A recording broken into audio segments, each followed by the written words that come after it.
What's going on, y'all? Peace and gifts. This is Savage Writer, and I'm back with another video. I'm actually getting my try at YouTube. I don't think I put this up on Instagram because lately I don't really vibe with that platform anymore. You know what I'm saying? I'm just gonna be doing strictly poetry for that, probably. Maybe I'll do some knowledge here and there, but really, I want to get my try at YouTube because, I feel like YouTube, there's a big audience out there for me to share my story, and that's what I'm gonna do. So, last week, it was my 5th year celebrating my anniversary of starting my career professionally. Now, as of right now, I believe I have going on 156 books published. That's not to brag, and that's not to lie. 156 published. And if you don't believe me, how about you go see for yourself? So, I want to talk about that. 5 years, man. What's that, half a decade? A decade is 10 years. So, for at least half of that, I've been doing this professionally. Writing, performing, everything that encompasses the arts. All because I made a decision. I made a decision to actually, do something that brought me joy.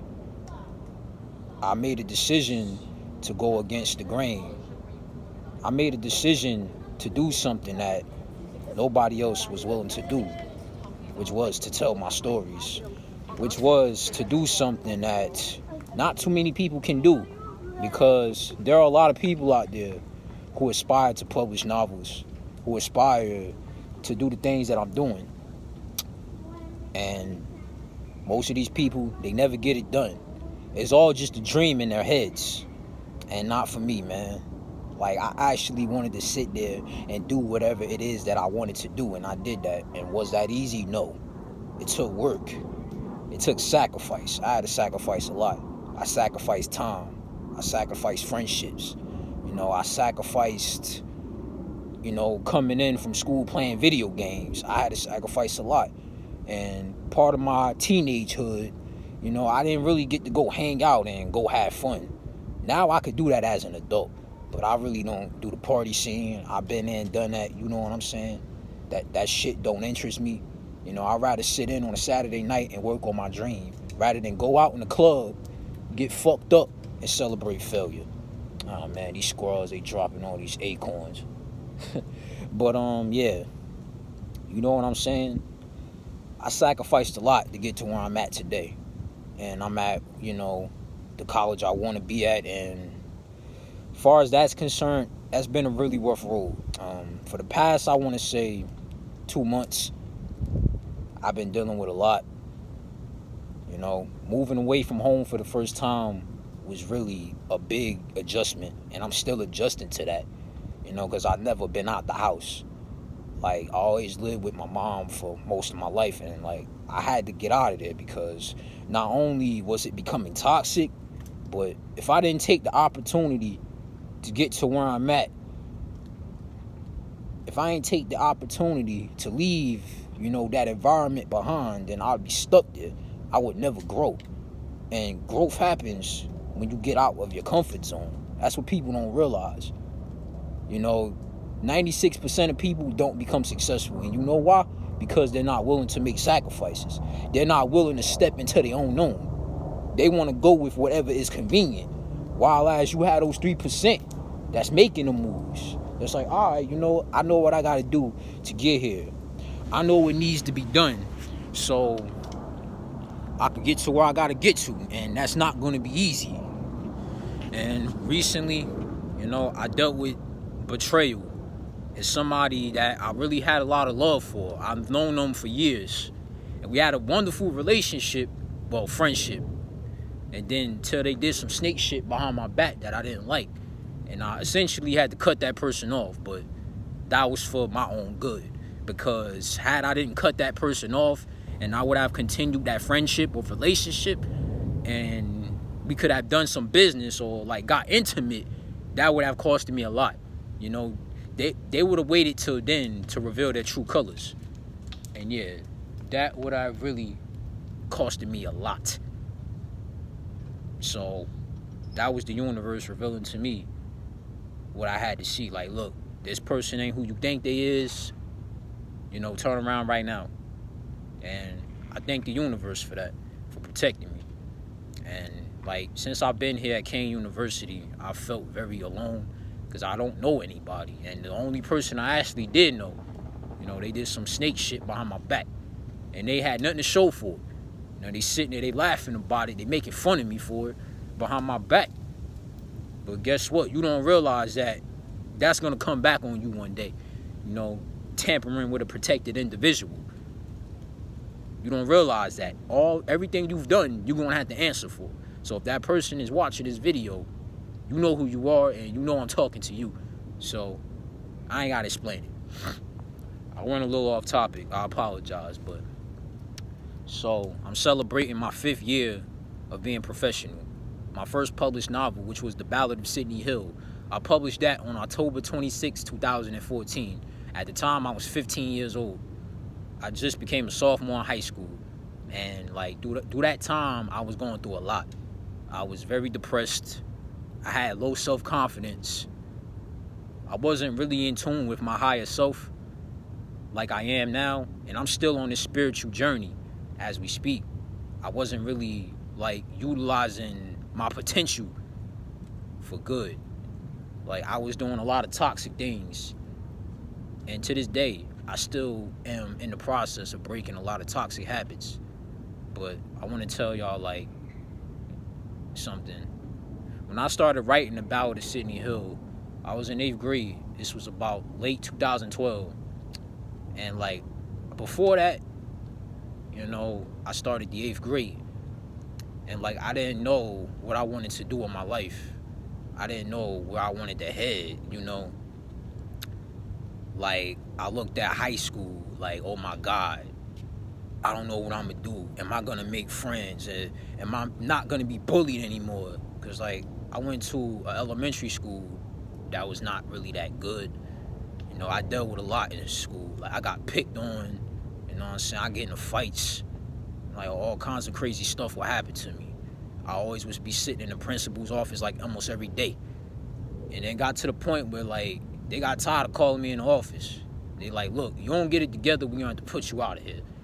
And, you know, I actually did try to transfer out of that school, but, you know, I had an IEP, which was an individualized education plan. I can explain that in another video. Basically what that is that, you know, if you're having any kind of issues in school, or if they see that you're falling behind in your work and you need some extra assistance, you know, they'll provide you with your own, like, individualized learning so you can have things tailored to your needs. But really, I didn't need any of that. You know, I feel like they put all of these files and stuff on me, you know, just to keep me down, you know what I'm saying? Just to keep me from, you know, moving around the way I wanted to move around, you know what I'm saying? I felt limited. I'm telling these people, like, yeah, I'm going through a lot, but y'all not actually helping me, you know what I'm saying? Y'all putting out all this documentation on me. That's not going to help. And I had a personal aid, and I hated that, you know what I'm saying? Imagine what it's like. Somebody walking around with you everywhere you go, telling you, yo, you got to do this, and you got to do that. You know how embarrassing that felt?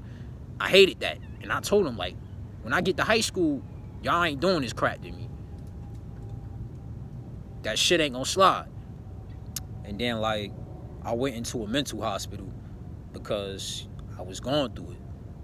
And, like, I would come home, and my family ain't give a fuck about what I was going through. You know, that's why I resent my family to this day. You know, a lot of people in my family on both sides, they gave up on me during these times. And now that I'm older, there's people still that's giving up on me. You know, I got a lot of family that don't speak to me. But yet, when I do something that's successful, when I, like, take pictures with somebody that's of influence, all of a sudden, everybody under my comments, all in my likes, everybody texting and calling my phone. You know what I'm saying? That's the problem I got with people that I know from my past. Everybody want to be part of my success, but don't nobody want to be part of my process. And I'm dealing with a lot of jealousy, a lot of hatred. Like, that's why I had to cut a lot of people off. I had to get a lot of people from around me because I don't got time for that. I'm an adult. I am a grown man now. I'm not the kid I used to be. I guess people still see me as, you know, the person I used to be all them years ago. They don't realize that I'm a totally different person now. I've changed. I've been through stuff, you know, that really has shaped my character, for better or for worse. And people need to respect that. And I feel like I don't get the respect that I deserve. And that really infuriates me. But back to the story about the book, right? So I was reading this book in class in 8th grade. It was called Tangerine by Edward Bloor. A very great book. I would recommend that you read it. And like, I read this book, but like, I had read it. That wasn't the first time I read it. I read it back in like 5th grade. Sorry, that's the Matrix in the background. I read it back in like 5th grade. And I remember reading it vividly, and like, I was so intrigued by the story and everything that the character has been through. Like, I kind of like was reading myself in that book. And then like, to read it again some years later, I got so inspired that I'm like, yo, I gotta like do something like this too. I gotta work on my own project. I mean, at that time, like, I was writing. You know, I always was a writer. Even as a kid, you know, I always wrote. I always would tell my stories in front of the class and stuff like that. Like, I used to always love creating stuff. I loved words. No matter what nobody says. I love to read and I love to write.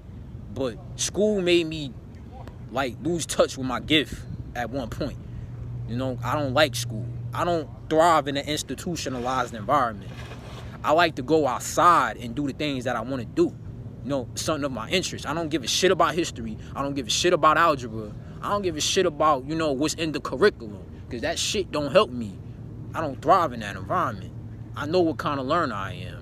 I know what interests me versus what doesn't interest me, if that makes sense.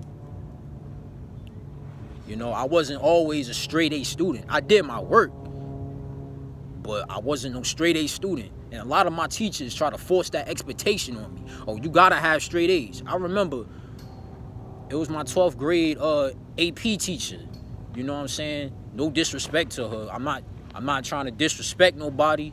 I'm not trying to throw dirt on nobody's name. I'm not trying to like say nothing bad, but really my 12th grade AP teacher would force this expectation on us that we had to get straight A's, that, oh, we gotta be this and we gotta be that. I'm like, look, I told her the truth. I'm like, I don't care about none of this shit, man. I'm just trying to graduate. And I remember she would call us, quote unquote, lazy seniors. Like, I didn't give a shit about none of that. I was at the point where, like, look, this not gonna help me in life. This ain't gonna help me get ahead to where I gotta get to. What's really gonna help me is what I do outside of here. Some test score on an AP test not gonna determine how far I go in life. I hate that. I don't like institutionalized learning. I don't like standardized tests. I don't like any of that shit. It's bullshit. You understand? So, right, let's dial it back to 8th grade. It was 2012. You know, so I started writing this book. But I didn't know that, like, this book would become what it would become today. And that same book would inspire me to do so many things. I didn't see that at that time. I couldn't realize it. I didn't know what I really was creating. Not only was I just creating this book, I was creating my own destiny. I was literally creating my pathway to enlightenment, to awaken. And I did that through creativity. So, in the past, you know, I wrote little comic books. Because, like, I would take notebook paper, fold it in half, draw pictures and words on them, and to create a story. And that's what I like to do. But, like, I'd say by the time I got to 7th grade, the idea of becoming a professional, like, clicked into my head. And I started doing some research. And I found that, like, to submit your work to a publisher, of course, you would have to pay a fee. And you would have to wait. You had to get approved, you know. And if it wasn't good enough, you get rejected. And I didn't have the money to afford an editor. I didn't have the money to afford a designer. I didn't have any of that. You know, I had to make do with what I had. I had to go off of what I knew, which wasn't much, but there was one thing I did know. I wanted to become successful with my craft. I had a story that I wanted to tell, and I was going to put it out no matter what it took. So I started handwriting this book. It took about, I want to say, a year and a half to finish it. Yeah, about a year and a half, I want to say. Yeah, a year and a half. Almost 2 years. So I was handwriting it. This was 288 pages. Could you imagine that? Having to handwrite 288 pages. You know, and I didn't know everything about publishing and writing books that I do now. I didn't have most of that knowledge. So I had to learn as I went along. I had to literally fail my way to success. And I did that. So I finished handwriting the book when I got to high school. I was a freshman, and freshman year was about to end. I say this was a month before freshman year was over that I finished the book by hand, but then I had to write it out. I had to type it out. That was the next thing I had to do, so that's what I did. And that took, I say, about anywhere from about another 6 to 8 months. No, probably 6. And then that fall of 2014, you know, I got on the self-publishing site because I used the Lulu. I don't deal with them anymore because, you know, that money wasn't right. They basically was ripping me off. You know what I'm saying? And then I'd had to basically pay to buy my own copies, well, my proof copies. And until I bought those proof copies, the paperback wouldn't get distributed to like Amazon, Barnes & Noble, etc., etc. To distribute the ebook was no cost. But if I wanted the paperback, like the physical hard copy, I had to pay for that. And then at times, like, it come back, the quality wasn't good. I'd have errors. And I'm about to get into that in just a second. You know, once I published the book, yeah, my expectations were pretty high. I thought, yeah, you know, I'm about to be selling hundreds of millions of copies overnight. But I soon was in for a rude awakening. That wasn't the case at all. So it took a lot of work for me to get my career off the ground. I had to learn a lot about writing and publishing. And not only had to learn about writing and publishing, actually, that was just half of the battle, if not a quarter of the battle. I had to learn marketing. I had to learn planning. Like, okay, I got a book out, but how I'm gonna market it? You know, how I'm gonna tell people, okay, I got this book that I published, right? How I'm gonna tell people that? Like, nobody just gonna sit there and discover it. I had to get it out there. So there was a lot I had to learn, even with my editing. I'm about to get into that right now. My editing, I'm gonna tell you, horrendous.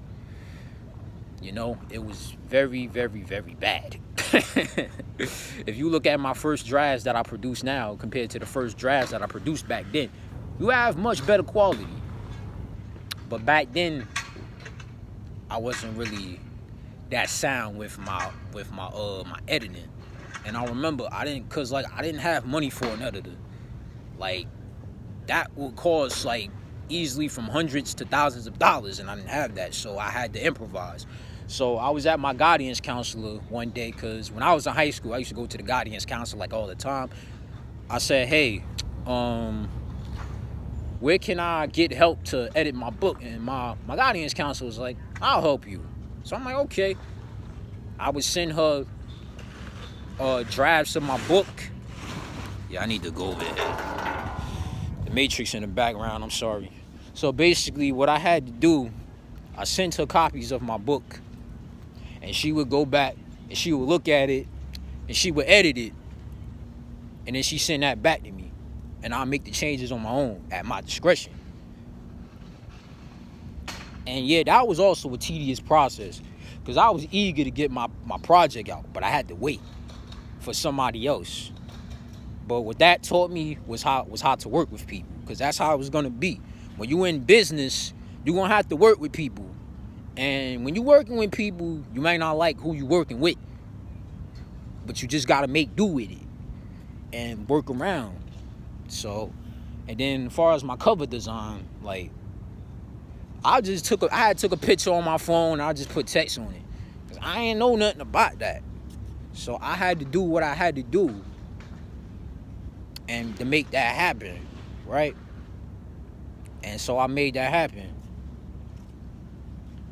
And once it was actually out there, I went to my principal of my high school and I told him, look, I got this out, shout me out.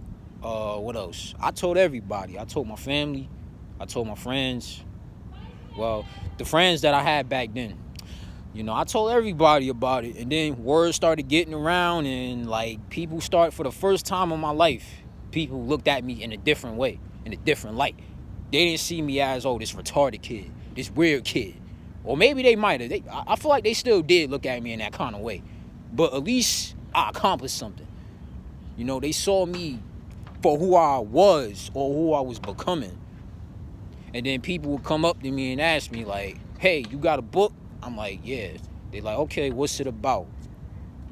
Are you making money off it? I got that question a lot.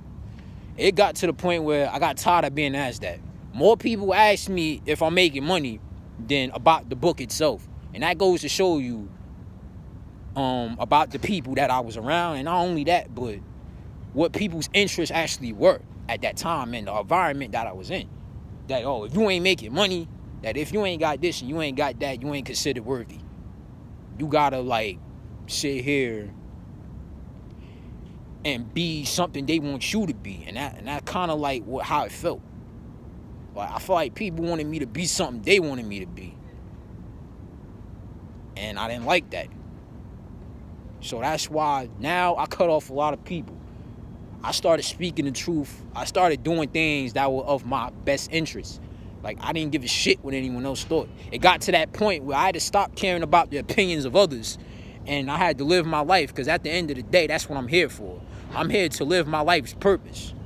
I'm not here to sit here and waste my time. I'm not here to sit here and do things I shouldn't be doing. Because at the end of the day, when I leave here, when I transcend to a higher state of consciousness or a higher state of being, I'm going to have to answer for all of the things that I've done on this earth. I'm going to have somebody weighing me saying, look, you did this and then you did that and you didn't do this and you didn't do that. All that stuff I've done, I'm going to have to answer for. So, like, as the years went by, I kept wanting to do my thing with the publishing, with the writing. I found that, hey, this is something that I actually want to do. And yeah, initially, I wasn't making a lot of money off it. I didn't have all the stuff that I have now. And I'm still on that journey. But now I see the road much clearer. I know that, like, because of my work and my dedication, I'm going to go farther. And I'm going to keep getting ahead and getting ahead. But back then, I didn't really see what I was actually building up. Like, I couldn't see that. Because I was blinded by so many things. I was going through so much stuff. Like, I remember my mom had got married around that time. And she basically was in an abusive marriage. And, like, that affected me a lot on a personal level. And some other stuff that I'm not going to get into. But I always knew one thing. I had a gift and I had to share it with the world. And yeah, I got ridiculed a lot. Like, I say my junior year of high school was the peak of this. I got so much shit because I became who I became. And to this day, I still get that. But now, I see what it is. But back then, I couldn't understand it. I'm like, yo, man, the same people that shaking my hand, that saying what's up to me in the hallway, they in the class talking shit about me, talk about my books suck, I'm not going to be successful, I'm never going to make it, this, that, and the third, I need to quit. Like, I even have family members telling me to quit. You know what I'm saying? And for a minute, I questioned what I actually was doing. I'm like, look, is this the right thing for me? Like, I was at that point where I questioned it. Like, is this what I want? Is this who I want to become? But then I had to realize this is part of the game. I'm getting everything I ever asked for. And to this day, I'm still trying to come to terms with everything that's happening around me, because there's a lot of jealousy, there's a lot of hate. Like, people don't support me anymore. Like, when I first started, I had a lot of people in my corner, but the more I kept climbing, and the more I kept climbing, and the more I kept climbing, that shit just dwindled and dwindled and dwindled and dwindled. And I wonder why. It's not that, I'm not good. I'm too fucking good. I'm extraordinary. And certain people, they can't stand to see who I become, because they still looking at me as that Kali that I was back in high school, middle school, or whatever have you. That Kali I was before I became Savage Writer. Like, before I even started calling myself any of this shit. You know what I'm saying? They still see me as that person. They don't see me as the person that I am now. And the fact that I'm still going, they thought I was going to quit. They thought I was going to give up. And the fact that I'm still in it goes to show you who I truly am as an individual, how dedicated I am to whatever it is that I'm trying to do. Because that's what it's going to take. It's going to take more than talent. It's going to take more than ideas. You got to be willing to put the work in. You got to be your own cheerleader. Because a lot of people not going to clap for you when you win. And a lot of people going to pray on you to lose. Like, they going to be praying for your downfall. They going to hope you fuck up. Because you know why? They see your potential. They intimidated by your potential. And that's my situation. A lot of people are intimidated by my potential.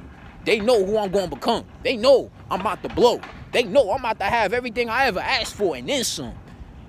They know I'm going to have a legacy. I ain't trying to be famous. I want a legacy. You understand me? A legacy lasts forever. Like, people like Tupac, Malcolm X, Dr. King. Who else? A lot of people. I mean, like, they been dead for how long? Tupac been dead for over, 20 years? People still talking about him. Millions of people still talking about him, listening to his music. He's considered one of the greatest musicians of our time. And he's been dead for going on 20 years. Even Michael Jackson. The man been dead for a decade. And he's still making money. He's still selling records. That's how I want to be. Long after I'm gone, I still want people to look at everything that I've created. Because I realized something. It's not about the money. It's not about the fame. It's not about, chilling in Hollywood, in the club popping bottles. Like, that's another thing I see, man. Every night y'all going to the club, y'all celebrate failure. You celebrate what? How mediocre you are. You know what I'm saying? And yeah, I'm not really a party-going person, like I just said previously. But, like, this is what I want to do. This is who I want to be. This is who I am. I am an artist. I use my words as my art. And I use all my life's experiences. And I fuse that into my work and everything I do. Whether if you respect that or not. Whether if you like it or not, still, you got to respect it. A lot of people don't like what I'm doing. And that's fine. But they got to respect it. You got to respect my hustle. Because there was a time in my life I wasn't doing none of this shit. Everything that I've done now, everything I've ever created, I got 156 books published right now. I perform poetry a lot. And I'm about to get back in the studio and record some more music. And there's a lot of other things I'm about to be doing in the future. All that started with a vision. All that was in here. You gotta respect that. The fact I even brought that out. No matter if you like it or not. If you don't like it, that's cool. That's your opinion. You understand? But the fact that I took the time to sit here and craft everything that I've crafted, put in all the work that I put in, that's time I can't get back. And I don't regret putting in that work. Because at the end of the day, everything I've ever done in my life is going to pay off tremendously. You know what I'm saying? My gift is going to outweigh my curse. My gift is going to outweigh my curse. And if I could go back and do this again for 5 more years, and 5 more years, and 5 more years, and 5 more years, then I fucking would, man. Because you know why? Yeah, I've been through a lot during these years. I lost a lot. A lot of people that I had love for, they turned on me. They gave up on me. They ain't believe in me. But guess what? All that was fuel. All that was so I could do what I do today. And that's to inspire the world. Whether if you hate me or you love me. You gotta respect my hustle. You gotta respect the fact that I got it out the mud. You gotta respect that. Because it's people out here that got dreams, that got goals, and they don't do nothing with it. It's sitting in their head for the rest of their life. And when they die, it'll never be brought to life. You understand? They say the richest place in the world is the graveyard. Because people got billion-dollar ideas. And they don't use any of that. All their ideas go with them. Ain't no telling what that person could have created had they still been alive. You know what I'm saying? Somebody could have created the next Amazon, the next Google, the next Facebook, whatever. You know what I'm saying? And they died with that. This is a message to whoever reading this. Watching this, sorry. I'm thinking about books and shit, man. But really, I thought that's what I was going to be talking about. But I kind of I went a little off topic here and there. But everything I'm talking about is part of the journey. This has been my journey. I use my creativity to enlighten myself. And I'm still doing that to this day.